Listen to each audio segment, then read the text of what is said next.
রাখার পরে শেষ পর্যন্ত যখন আমি তাকিয়া দোয়া করিয়া সরিয়ে যাইব, আল্লাহর হাবিবে ফরমায় আমার নামার মধ্যে 2 কেরাত সওয়াব আল্লাহ দান করবা। সুবহানাল্লাহ। 2 কেরাত সওয়াব মানে কি? এক একটা কেরাতের সব বড় বড় পাহাড়ের নিয়ে সওয়াব আল্লাহ দিবা। নবীজি ফরমান আসগারুহুমা মিন উহুদিন, ছোট পাহাড়ের উদাহরণ দিতে গিয়ে নবীজি ফরমান উহুদ পাহাড়ের পরিমাণ সওয়াব আল্লাহ দান করবা। সুবহানাল্লাহ। উহুদ পাহাড়ের সাইডে দেখবা বড় বড় টিল্লাইন আছে, বড় বড় টিল্লা হল আছে, বড় বড় টিল্লা, এক চাইতে আরো বড় বড় টিল্লা হয়। কত পরিমাণে সওয়াব আল্লাহ দান করবা যদি মাইয়িতের জানাজার নামাজে কি আমরা শরীক হই। সুবহানাল্লাহ। গতিকে যেন জানাজার নামাজে খবর ভাই মানে শরীক হইতাম, কিছু দূর হইলো বাইক দিকে ও গাড়ি দিকে হইলো শরীক হইতাম। এক মুসলমান মারা যাওয়ার পরে তার জানাজাত যেন শরীক হইতাম। আমি যদি প্রায় মানুষের জানাজাতকে শরীক হই, একদিন আইব আমি তো মারা যাইব না, মারা যাই মারা দেখেন না, আমরা মরতাম না মারা যাই ভালো। আমরার জনজাত ওলা মানুষের শরীর হইবা, আমরার জনজাত মানুষ শরীর হইবা। কিন্তু ইলাও আপনার মানুষ আছেন, মানুষ মারা যাওয়ার পরে 10 জন 15 জন আপনার মানুষ হইবা, কিন্তু না। আল্লাহর হাবিব সাল্লাল্লাহু আলাইহি ওয়াসাল্লাম মারা কত সময় এই সাইডটা আলোচনা করলাম, খার আলোচনা, জিন্দা আলোচনা, খার আলোচনা করলাম, জিন্দা আলোচনা করলাম। এখন মাইয়িতের ফায়দা কি? আল্লাহর হাবিব জনাব মুহাম্মদুর রাসূলুল্লাহ সাল্লাল্লাহু আলাইহি ওয়াসাল্লাম ফরমায়েন মা মিন মাইয়িতিন ইউসাল্লি আলাইহি উম্মাতুন মিনাল মুসলিমিনা ইয়াবলুগুনা বিহা কুল্লুহুম ইয়াশফাউনা লাহু ইল্লা শুফিউ ফীহি। আল্লাহর হাবিব সাল্লাল্লাহু আলাইহি ওয়াসাল্লাম ফরমায়েন কোন মানুষ যদি মারা যায় আর ওই মানুষের জানাজার নামাজে বড় একটা জামাত মানুষের শরীক হইয়া জানাজার নামাজ পড়বা, নিম্নে 100 মানুষ যদি ওই মানুষটার জানাজার নামাজে শরীক হইয়া ওই মানুষটার জন্য দোয়া করেন, আল্লাহর হাবিব ফরমান ওই 100 জন মানুষের দোয়ার ওসিলায় ওই মাইয়িতের জীবনের সমস্ত গুনাহ আল্লাহ তাআলা maaf করে দিলেন। সুবহানাল্লাহ। সুবহানাল্লাহ। দুরুদ কই না সুবহানাল্লাহ। সুবহানাল্লাহ। সুবহানাল্লাহ।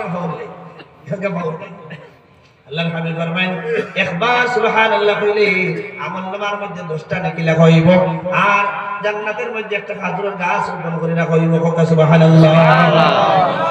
এদিকে আমার দুস্থল বুজুর্গ হল এলাকার কোন মানুষ যদি মারা যায়, ওই মানুষ মারা যাওয়ার পরে তার জানাজার নামাজের শরীক আপনার আমার জন্য কর্তব্য।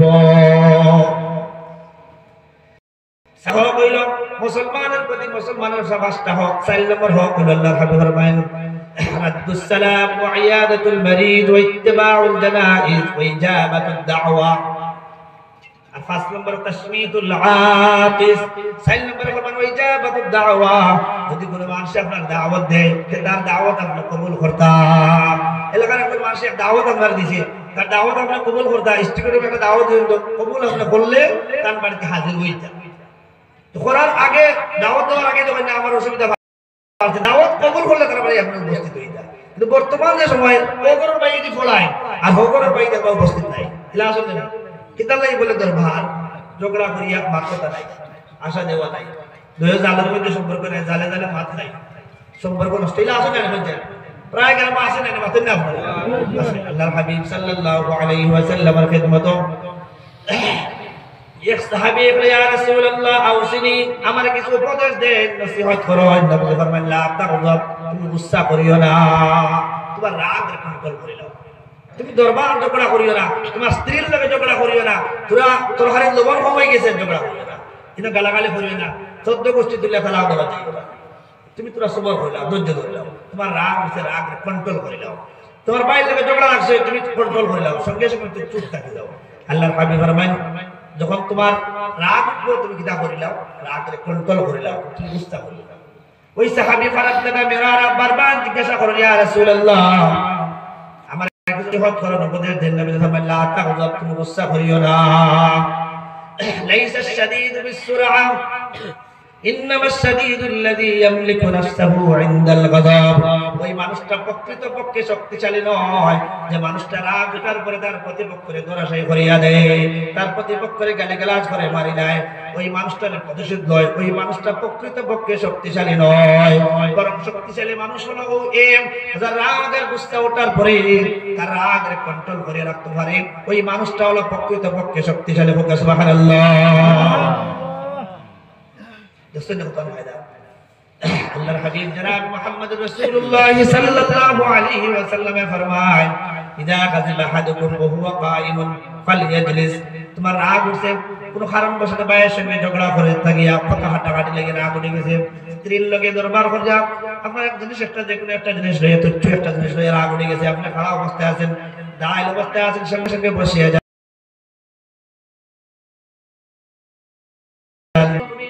বসার পরে যদি তোমার রাগটা চলিয়া যায় তো ভালো কথা নতুবা তোমার কর্তব্য হইল ইল্লা ফালিয়াতাজিয়া তুমি ঘুমাই থাকতে এ ভাই বসো বসো বসো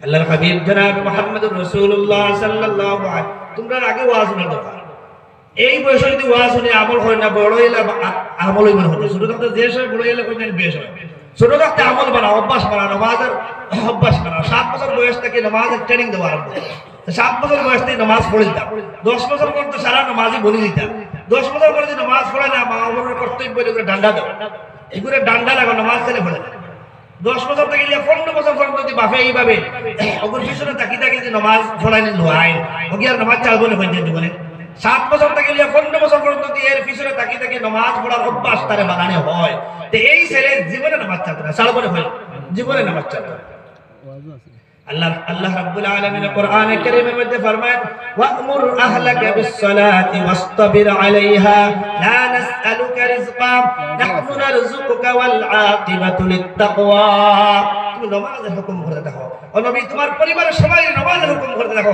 নিজেও নামাজের প্রতি মজবুত থাকো নিজেও নামাজের প্রতি যত্নবান থাকো নিজেও নামাজ পড়ো পরিবারের সবাই নামাজ পড়তে থাকো আজ আমার সন্তানকে আমি শিক্ষা দিলাম না 7 থেকে 10 বছর পর্যন্ত বয়স হয়ে গেছে গিয়া এখনো আমার দায়িত্ব শেষ নাই এখনো নবী ফরমায়া পরিবারের সবাই নামাজের হুকুম করো নামাজের হুকুম করতে থাকো কিন্তু আইসাল কি বাপে দিলে ডরাইয়া হইতে কই না নামাজ পড়ে কেন কই না ডরাই গিয়ে এইগুলো বেশ জোরে কইলেন দাঁড়িয়ে দিলেন এবারে উঠ নামাজ পড়লা নামাজ পড়ছ না কেন ইগে রাগ করে বাদনে খালি জমাইতো না বাপে ডরাইয়া কইলা কিন্তু না আল্লাহর হাবিব ফরমান আল্লাহ তাআলা কোরআনে ফরমায়া তুমি নামাজের হুকুম করতে তো হয় চাহে তোমার বালা পাক বাদ পাক নামাজের হুকুম করতেও থাকে নবী যে তার